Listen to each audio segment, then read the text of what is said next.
Afternoon आप सभी को। उम्मीद करती हूँ कि आज इस टॉपिक को जो हम लेकर आए हैं, यानी कि आपको बढ़ी हुई पेंशन के लिए ऑप्ट करना है या नहीं, इसके बारे में जानने के लिए आप हमारे साथ जुड़ चुके होंगे। क्योंकि जब हमने पिछला लाइव सेशन किया था फाइनेंशियल प्लानिंग पर, तो इस पर कई सवाल आ रहे थे। तो हुआ क्या, पहले वो समझते हैं। कर्मचारी भविष्य निधि संगठन यानी ईपीएफओ ने सुप्रीम कोर्ट के आदेश के बाद अपने खाता धारकों को ऊंचा पेंशन पाने का मौका जो है एक बार विंडो फिर से खोल दी है और इसकी डेडलाइन को भी अब बढ़ा दिया गया है। सुप्रीम कोर्ट ने कहा है कि जो कर्मचारी 1 सितंबर 2014 के पहले से ईपीएफओ के सदस्य हैं वो ज्यादा पेंशन पा सकते हैं, ज्यादा अंशदान का उन्हें विकल्प मिल सकता है। और 3 मई 2023 तक उन्हें ईपीएफओ की वेबसाइट पर एक फॉर्मेलिटी पूरी करनी है, जिसमें एम्प्लॉयर की सहमति के साथ जॉइंट डिक्लेरेशन फॉर्म उन्हें जमा करना है। इसकी आखिरी तारीख जो है 3 मार्च थी। अब इसे और अच्छा खासा 3 महीने का ऑलमोस्ट एक्सटेंशन मिल गया है। तो इस पर आप क्या जानना चाहते हैं? क्या आप भी समझ नहीं पा रहे हैं कि ये आप इसके लिए एलिजिबल हैं या नहीं हैं? कैसे ऑप्ट करना चाहिए और इससे आपकी जिंदगी, पीएफ कंट्रीब्यूशन, ये सब कितना बदलेगा? इन तमाम सवालों का जवाब हेलो मनी 9 में हम देंगे। मेरे साथ certified financial planner Jitendra Solanki ji जुड़ चुके हैं और मुझे लगता है कि इस टॉपिक को जितेंद्र जी ने जितने अच्छे तरीके से समझा है, मैं जितने भी सीएफपी से बात कर चुकी हूँ उनसे सबसे ज्यादा जो नॉलेज है वो जितेंद्र सर के पास है। इसलिए मैंने इन्हें रिक्वेस्ट किया कि आज इन्हें हमारे साथ रहना ही रहना। जितेंद्र सर बस आपके पास आ रहे हैं। हम एक रिमाइंडर पहले दे देते हैं कि किस तरह से लोग अपने सवाल हम तक पहुंचा सकते हैं। तो सबसे पहले तो अगर आप लाइव ब्रॉडकास्ट से हमारे साथ जुड़े हुए हैं तो कमेंट बॉक्स में नीचे आप डाल सकते हैं। जैसे कि राहुल डेविड ने हमें भेजा है। यस राहुल, हम लोग थोड़े से लेट हो गए पर हम आ गए हैं। रोहन नारकर हमें भेज रहे अपने सवाल और मनोज रघुवंशी। तो आपके सवाल मैं आगे शो में लूंगी, तो आप हमें व्हाट्सएप पर भी भेज सकते हैं अपने सवाल। और व्हाट्सएप का नंबर लिख लीजिए 9311121874।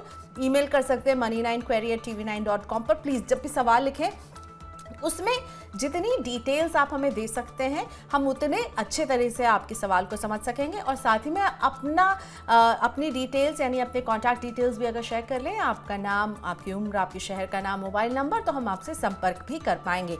So thank you for joining us. बहुत इंपॉर्टेंट टॉपिक है, सभी के जुबान पर है कि ये ईपीएस के तहत किसे ज्यादा पेंशन मिलेगी, किसे नहीं। तो सबसे पहले एलिजिबिलिटी पर ही सवाल रखते हैं। जितेंद्र सोलंकी मेरे साथ जुड़े हुए हैं। Jitendra sir, good afternoon. कौन एलिजिबल है ये हायर पेंशन पाने के लिए? सबसे पहले ये क्लैरिटी दे दीजिए। देखिए, ये अमेंडमेंट आया था 2014 में और फिर सुप्रीम कोर्ट का ऑर्डर आया नवंबर 2014 में। तो एलिजिबिलिटी का जो डेट है वो सितंबर 2014 है। इस सितंबर 2014 के बाद अगर किसी ने एम्प्लॉयमेंट ज्वाइन किया है तो पहली बात 15,000 से ज्यादा की सैलरी है तो आपके लिए तो अब ईपीएस एप्लीकेबल ही नहीं है। 2000 इसके अमेंडमेंट के बाद over and above 15,000 salary EPS बंद कर दिया था।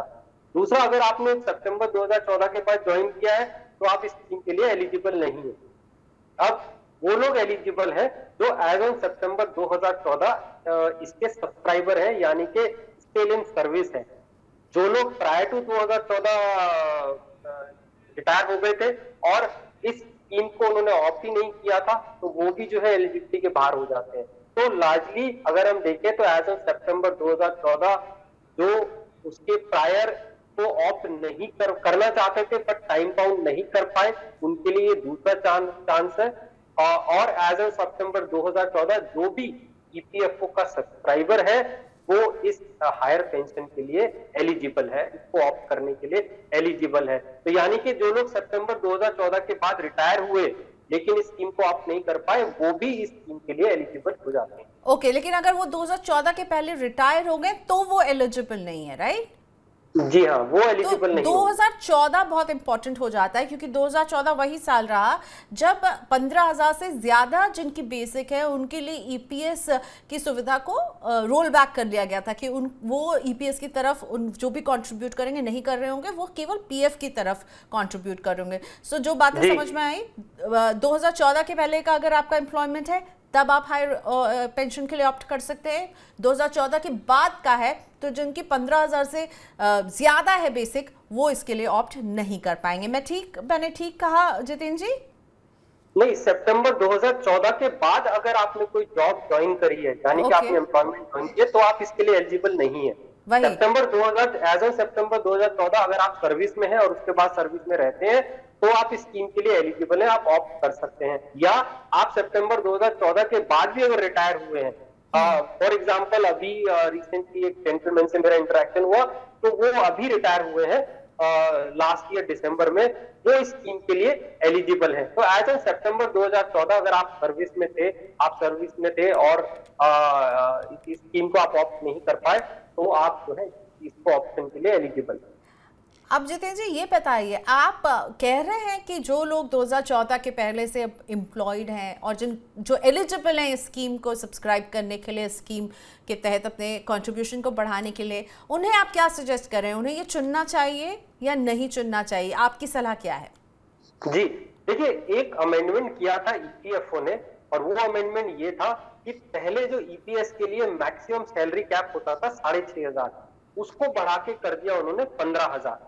दूसरा, जो 15,000 से ज्यादा जिनकी सैलरी थी उनके लिए भी ये कर दिया कि आप एक्चुअल बेसिक पे अपना कंट्रीब्यूट कर सकते हैं ईपीएस के अंदर।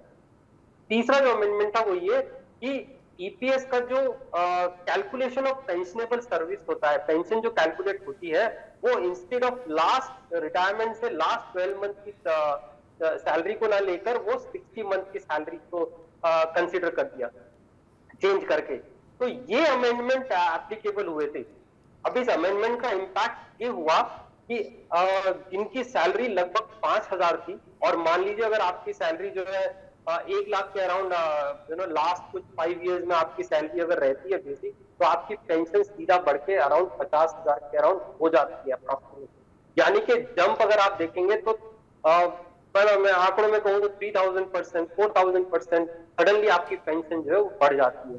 तो ऑब्वियसली जिनकी सैलरी अच्छी है लास्ट 5 इयर्स में, उनके लिए जो है ये ऑप्शन बड़ा अच्छा है, उनको हायर पेंशन दिखाई देगी। जो प्रैक्टिकल केस हमने देखा, सुप्रीम कोर्ट में भी चला वो केस, उसमें पेंशन जो थी वो एज पर प्रीवियस कैलकुलेशन वो 3,000 थी, और न्यू कैलकुलेशन के बाद वो पेंशन इंक्रीज होकर 30,000 हो गई। एक और प्रैक्टिकल केस में पेंशन जो मिलनी थी वो केवल 5,000 थी, लेकिन इस अमेंडमेंट के बाद, इस ऑप्शन के बाद उनकी सैलरी लगभग 50-60,000 हो जाती है। तो ये जंप होगा पेंशन रिसीव करने में। ओके, तो एक जंप आ सकता है, जिसमें बहुत अहम बात जो कही जितेंद्र सर ने, अगर आपके नौकरी के जो लास्ट के 5 साल है उसमें आपकी सैलरी हाई ब्रैकेट में जाती है, तब इसका आपको फ़ायदा मिल सकता है, क्योंकि तब पेंशनेबल ईयर्स और आपने क्या आपकी एवरेज सैलरी थी उसके आधार पर पेंशन कैलकुलेट होती है। जितेंद्र सर ये बताइए कि अगर कोई हायर पेंशन के लिए ऑप्ट करता है तो क्या उसके कंट्रीब्यूशन में जो वो महीने में कंट्रीब्यूट करते हैं उस लेवल पर कुछ चेंज होगा? क्या वो जो कंट्रीब्यूट कर रहे हैं वो बढ़ जाएगा? मेरा पीएफ क्या ज़्यादा कटने लगेगा? क्योंकि ईपीएफओ का तो नियम यही है कि 12% जो है वो एम्प्लॉयर की बेसिक का जाता है, और एम्प्लॉयर का कंट्रीब्यूशन और एम्प्लॉय का कंट्रीब्यूशन दोनों मिलकर जाता है। तो इसमें किस तरह का बदलाव हम देखेंगे? देखिए, जो ईपीएस का कंट्रीब्यूशन है वो एम्प्लॉय के कंट्रीब्यूशन से नहीं जाता है। एम्प्लॉय का कंट्रीब्यूशन पूरा 12% एम्प्लॉय प्रोविडेंट फंड में जाता है। जो एम्प्लॉयर कंट्रीब्यूट करता है उसमें से 8.33% ईपीएस में जाता है। अब वो जो परसेंटेज ऑफ कंट्रीब्यूशन है वो सेम है, उसमें कोई बदलाव नहीं किया है। बदलाव कहाँ आ रहा है कि क्योंकि जो पेंशनेबल के लिए सैलरी है वो 6,500 से 15,000 हो गई, और आपकी एक्चुअल बेसिक के ऊपर कैलकुलेट हो गई, यानी कि 50,000 का 8.33%, अगर आपकी 50,000 सैलरी है तो उसका 8.33% कंट्रीब्यूट होने लगेगा ईपीएस के अंदर। तो एम्प्लॉयर को ज्यादा कंट्रीब्यूट करना पड़ेगा ईपीएस के लिए, तो ये एम्प्लॉयर की तरफ से है। तो एम्प्लॉय कंट्रीब्यूशन में कोई डिफरेंस नहीं आएगा, आपका EPF contribution as it is होता रहेगा। लेकिन आजकल जितनी कंपनियां हैं वो उसमें क्या होता है कि जो एम्प्लॉयर कंट्रीब्यूशन है वो भी एम्प्लॉय की ही सैलरी से जाता है, उनके सीटीसी का हिस्सा होता है। तो ऐसे में क्या मुझे अब ज़्यादा कंट्रीब्यूशन करना पड़ेगा अगर कोई ऐसा है जिसकी सीटीसी में ही एम्प्लॉयर का कंट्रीब्यूशन जुड़ा हुआ है? तो देखिए, अब ये एम्प्लॉय जो है, एम्प्लॉयर वो रिस्ट्रक्चर करते हैं सैलरी को। हालांकि ये जो कंट्रीब्यूशन है वो एम्प्लॉयर की तरफ से होता है, एम्प्लॉयर उसका फिर एडजस्टमेंट कर लेते हैं अपने एक्सपेंसेस में। लेकिन एम्प्लॉयर्स होते हैं वो सैलरी को इस तरह से स्ट्रक्चर करते हैं कि आपसे ही जो एम्प्लॉयर कंट्रीब्यूशन है वो लिया जाता है। अब अगर ऐसी सिचुएशन है तो इसका मतलब आपसे ही ज्यादा कंट्रीब्यूशन जाएगा। जो पहले 15,000 या 6,500 पे 8.50% जाता था, अगर आप एक्चुअल बेसिक पे कैलकुलेट करने लगेंगे तो वो ज्यादा जाने लगेगा, तो आपकी जो टेक होम इनकम है वो कम हो जाती है। तो अगर ऐसी सिचुएशन है कि जहां आपके कंट्रीब्यूशन से ही एम्प्लॉयर कंट्रीब्यूशन भी जा रहा है, जो कि हालांकि होना नहीं चाहिए, तो उस केस में आपका कंट्रीब्यूशन ज्यादा जाने लगेगा। Okay fine. चलिए अब कुछ सवाल जो लाइव आ रहे हैं, कई सवाल EPS 95 पर लोग हमसे पूछ रहे हैं। जैसे मनोज रघुवंशी जी का मैं पहला सवाल लेती हूँ।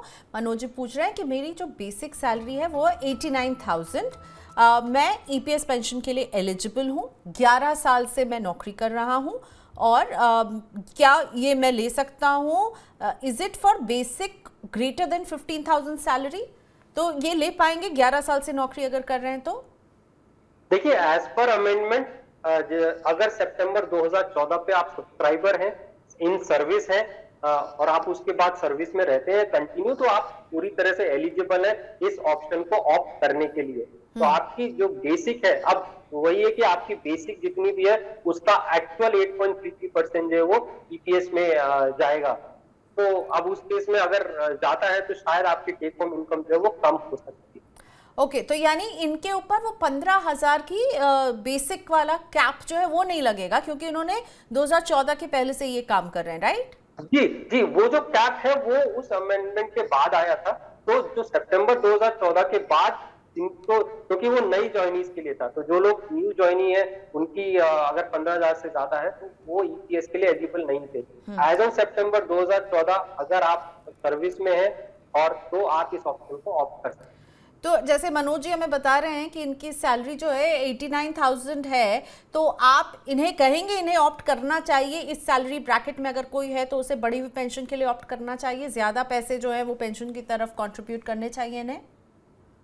देखिए, ये जितना सरल दिखता है उतना सरल है नहीं। नंबर्स में पेंशन ऑब्वियसली हाई मिलने वाली है, नो डाउट, और वो बहुत हाई नंबर है। इसके लिए अगर आप कैलकुलेट करेंगे, ये शायद अपनी सैलरी पे कैलकुलेट करेंगे तो बहुत हेवी जंप होने वाला है, लेकिन कुछ खास बातों का ध्यान रखना होगा। दूसरी बात, पहली बात सॉरी, कि सब कुछ EPFO के हाथ में है। ये पेंशन EPFO देता है EPS के अंडर में। अब अगर पहले कोई अमेंडमेंट हुआ है तो क्या EPFO आगे चल के अमेंडमेंट नहीं कर सकता कि पेंशन जो है कैलकुलेशन का फॉर्मूला चेंज कर दे? तो इसकी कोई लाइफ लॉन्ग गारंटी नहीं है कि वो पेंशन आपको लाइफ लॉन्ग मिलती रहेगी। अब कुछ रीसेंट सर्कुलर्स EPFO ने इशू किए हैं, जिसमें EPFO ने शायद ये कहा है कि एक बार अगर आपने ऑप्शन ऑफ ले लिया तो आप बैक नहीं कर सकते। यानी कि अगर आपने एक बार कंट्रीब्यूशन उनको दे दिया तो वापस EPS से आपके पास कंट्रीब्यूशन वापस नहीं आ सकता, अगर आपको ऐसा लगता है कि मुझे ऑप्शन नहीं लेना चाहिए था। तो वो एक है। दूसरा, EPFO इसको कैसे एलिजिबल करता है, कब से आपको देना शुरू करता है, क्या अभी और कुछ कोर्ट केसेस चलेंगे, अभी वो कोई क्लैरिटी नहीं है। अभी हाल फिल में जो हमने देखा कि कुछ पेंशन रिड्यूस कर दी है, कुछ पेंशन रोक दी है, अब दोबारा से सुप्रीम कोर्ट में एम्प्लॉयज, जो रिटायर्ड एम्प्लॉयज जाएंगे। तो जो मैंने कहा ना कि रास्ता इतना आसान नहीं है। अगर इस तरह से और केसेस चले, EPFO, अब ये सबसे पहली बात तो ये EPFO ने अमेंडमेंट किया था, तो गवर्नमेंट ने अमेंडमेंट नहीं किया था, EPFO ने अमेंडमेंट किया था। अब EPFO ने जो अमेंडमेंट किया तो ये EPFO एक्ट के अंडर में किया। अब कल को EPFO दूसरा अमेंडमेंट भी कर सकता है, कुछ और चेंजेस लेके आ सकता है। और अभी तो तक वो कैलकुलेशन पर क्लैरिटी भी नहीं आई है कि किस तरह से कैलकुलेट होगा। अभी EPFO वक्त लगा रहा है कि उसको कैलकुलेशन भी वो हम तक पहुंचाएगा, अभी वो क्लैरिटी भी नहीं है। अलग अलग कंपनियां अब ज़रूर अपने एम्प्लॉयज़ को लेटर भेज करके पूछ रही हैं कि आप क्या करना चाहते हैं, तो तब आपको ये डिसीजन लेना होगा, लेकिन एक कैलकुलेशन करना ज़रूरी हो जाएगा। अमित त्यागी को, हाँ, ये बहुत इंपॉर्टेंट कंसीडरेशन है कि जो कैलकुलेशन है, एक्चुअल पेंशन आपको कितनी मिलेगी, ये EPFO आपको एंड मोमेंट पे बताएगा जब आपकी पेंशन मिलने वाली होगी। EPFO पहले से कोई फॉर्मूला बता दिया उसने कि इतनी मंथ एवरेज इनकम करेंगे, लेकिन हर इंडिविजुअल की अलग से वो पेंशन कैलकुलेट करेगा और आपको बताएगा। तो जो ट्रांसपेरेंसी होती है ना EPS के अंदर, उसकी कमी है। EPS में आपको एक्चुअल पता नहीं लग पाता है कि आपको कैसे पेंशन मिलेगी। राइट, तो इसलिए हम एक एब्सोल्यूट नंबर आपको नहीं बता पाएंगे कि आपकी अगर इतनी सैलरी तो इतना पेंशन मिल सकता है, क्योंकि वो कैलकुलेशन सब कुछ ईपीएफओ पर निर्भर करेगा। Welcome to hello money 9, thank you, आप हमारे रेगुलर व्यूअर हैं और व्हाट्सएप पर भी आप हमने सवाल भेजा। आई थिंक आप लाइव भी जुड़े हुए हैं यूट्यूब पर भी। प्लीज पूछिए अपना सवाल। पहले तो मैं रोज शाम को 7 बजे अंशुमान जी का शो देखता हूँ, very good show, very nice, daily का व्यूअर हूँ मैं, लाइव व्यूअर। अच्छा, शुक्रिया शुक्रिया राहुल, शुक्रिया। बताइए। मेरा क्वेश्चन ये है कि जैसे हम लोग वॉलंटरी प्रोविडेंट फंड कंट्रीब्यूशन करते हैं, करेक्ट जी, उसमें 2.5 लाख के ऊपर जो भी होता है टोटल, उसमें इनकम टैक्स लग जाता है, करेक्ट। लेकिन गवर्नमेंट एम्प्लॉयज को वही 5 लाख तक की छूट है। तो इस बजट में हमारे लिए कुछ हुआ था क्या? या आगे भी हम ये सोच सकते हैं कि ये ऐसे ही रहेगा हमारे लिए, ठीक है, हमें 2.5 लाख तक की ही छूट मिलेगी? जी राहुल। और मेरा एक और क्वेश्चन था, हाँ, मैम, क्योंकि आप 2 क्वेश्चन थे, प्लीज कि पूछिए। जैसे कोई भी पेंशन हमें मिलती है, जैसे ना पेंशन स्कीम्स हो गई, एनपीएस हो गया, या कुछ भी हम पेंशन स्कीम्स में लगाते हैं, तो at the end of the day वो पैसे टैक्सेबल ही होते हैं, ठीक एब्सोल्युटली। है। लेकिन अगर हम सेविंग्स प्लान्स में लगाएं जो सेक्शन 1010D के अंदर आते हैं, करेक्ट, तो वो तो नॉन टैक्सेबल होते हैं। तो मैम वही ज्यादा बेनिफिशियल है अगर हम देखा जाए तो लॉन्गर टर्म में, करेक्ट। राइट, चलिए, बहुत अच्छा सवाल राहुल। आप, मुझे अच्छा लगा आप निवेश समझते हैं और समझ कर निवेश करते हैं। आपने जो सवाल पूछे बहुत ही पॉइंटेड सवाल है, एक एक करके अब उसका जवाब आपको देंगे जितेंद्र सर, ठीक है? जितेंद्र सर के पास चलते हैं। जितेंद्र सर, 2 सवाल हैं राहुल के, और राहुल ने हमें पिछले शो में भी पिंक किया था, हम ले नहीं पाए थे इनका सवाल। एक तो वीपीएफ में अगर कंट्रीब्यूशन जो है वो 2.5 लाख से ज़्यादा जब होता है तो उस पर टैक्स लग जाता है, क्या उस पर कुछ हुआ है इस बजट में? तो मुझे तो लगता नहीं हुआ है कुछ ऐसा। नहीं हुआ जितेंद्र कुछ नहीं हुआ है। इनफैक्ट बजट वाले दिन मैं और आप साथ ही में थे, तो उस पर तो कुछ नहीं हुआ। कुछ नहीं हुआ इस पर, और आने वाले समय में भी कुछ नहीं होगा। तो मुझे लगता है एक डिफरेंशियल ट्रीटमेंट, राहुल कहते हैं गवर्नमेंट एम्प्लॉइज जो है उनको ज्यादा मिलता है, वो यहाँ पर आप फेस कर रहे हैं और वो करते रहेंगे। बजट में राहुल वीपीएफ के कंट्रीब्यूशन में जो टैक्स लगता है 2.5 लाख के ऊपर, अगर आप एक और वीपीएफ वॉलंटरी पीएफ में कंट्रीब्यूट करें, वो टैक्स लगेगा ही, उस पर जो ब्याज मिलेगा वो टैक्सेबल होगा ही। ओके, 2.5 लाख से ऊपर के कंट्रीब्यूशन पर। अब दूसरी बात उन्होंने पूछी कि जो भी पेंशन के स्कीम्स हैं, एन्युटी स्कीम्स हैं, उसमें से जो पैसे मिलते हैं वो टैक्सेबल होते हैं। उसकी जगह अगर सेविंग प्लान में ये निवेश करें जिसमें सेक्शन 1010D के तहत, क्या ये बचा पाएंगे पैसे? क्या वो सही प्लानिंग होगी? देखिए, मुझे नहीं लगता वो सही प्लानिंग होगी, क्योंकि जब आप ट्रेडिशनल इंश्योरेंस प्लान की बात करते हैं, खासकर सेविंग कम इन्वेस्टमेंट इंश्योरेंस प्लान, तो हमेशा हमने पाया है कि उसमें रिटर्न बहुत कम होता है और आपको ज्यादा पैसा कॉर्पस जमा करने के लिए बहुत ज्यादा कंट्रीब्यूट करना पड़ता है। तो रिटर्न पॉइंट ऑफ व्यू से ट्रेडिशनल इंश्योरेंस प्लान बहुत ज्यादा अच्छा ऑप्शन नहीं है, और मुझे नहीं लगता कि उससे आप, क्योंकि आपको कितना अमाउंट आपको मिलेगा बाद में, ये इस पे निर्भर करेगा कि कितना आप जमा कर पाते हैं। तो अगर आपने जमा ही कम किया है तो आप कोई भी पेंशन लेंगे वो कम ही मिलेगी आपको। तो आपको जब कॉर्पस एक्यूमुलेट करते हैं तो उस वक्त ध्यान देना है कि आप रिटर्न जो है वो अच्छा कमा पाए उसके अंदर। और ट्रेडिशनल इंश्योरेंस जो सेविंग प्लान होते हैं उसमें कहीं ना कहीं वो एक रिटर्न जो होता है उनका लो रिटर्न जो है बहुत बड़ा ड्रॉबैक है। तो इस वजह से मुझे नहीं लगता कि वो ऑल्टरनेटिव अच्छा है। और ऑल्टरनेटिव हम 2 तरीके से करें, एक हम एन्युटी को देख रहे हैं और एक हम सेविंग प्लान को देख रहे हैं। तो आप पहले एक्यूमुलेशन पे ध्यान दीजिए, एक बार जब पैसा एक्यूमुलेट हो जाएगा उसके बाद आप ऑप्शन चूज कर सकते हैं, चाहे वो एन्युटी हो, चाहे वो म्यूचुअल फंड से डब्ल्यूटी करें या कुछ और ऑप्शन लें। अभी एक्यूमुलेशन फेज में आप, हम जैसे बताते आए और प्रोग्राम में एसेट एलोकेशन कीजिए, म्यूचुअल फंड की तरफ आप जाइए और ज्यादा से ज्यादा कॉर्पस एक्यूमुलेट करने की कोशिश कीजिए। ओके, अगला सवाल जो लाइव हमारे पास है दीपक जी का है, पूछ रहे हैं कि अगर दूसरी कंपनी में ये स्विच करते हैं सेम पे स्केल में, समान वेतनमान पर, तो ईपीएस 95 प्रभावित होगा क्या? देखिए, प्रभावित होगा वो इसलिए क्योंकि जब आप एक जॉब छोड़ के और दूसरी जॉब में ज्वाइन कर रहे हैं तो पुरानी जॉब से तो आपका लिंक ही खत्म हो गया ना, कंटिन्यूएशन सर्विस नहीं है वो। अब जब आप कोई नई सर्विस ज्वाइन करेंगे तो नए नियम के अनुसार होगा उसमें।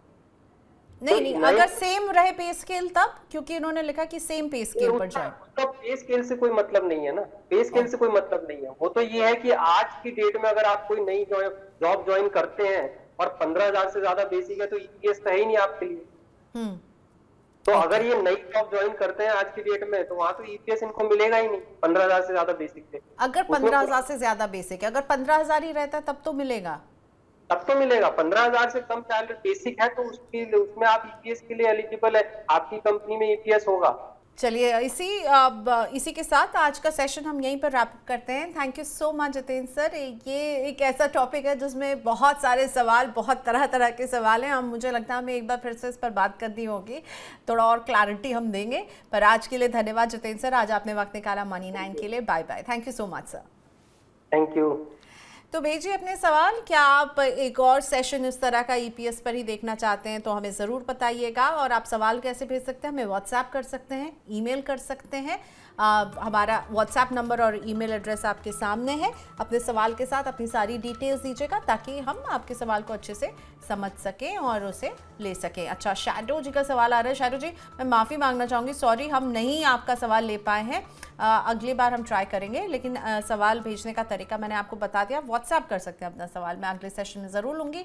पूरे हफ्ते 2 से 3 बजे हम लाइव रहते हैं आपके साथ, अलग अलग टॉपिक्स पर बात करते हैं। एक बार देख लीजिए वो कैलेंडर जो आपको बताएगा कि कैसे सोमवार को हम बात करते हैं शेयर बाज़ार की, मंगलवार को हम बीमा पर बात करते हैं, पर इस बार हमने ईपीएस पर बात की। वेडनेसडे को हम बात करते हैं म्यूचुअल फंड पर, गुरुवार का दिन होता है पर्सनल फाइनेंस से जुड़े सवालों का जवाब देने का, और शुक्रवार अगेन शेयरों पर।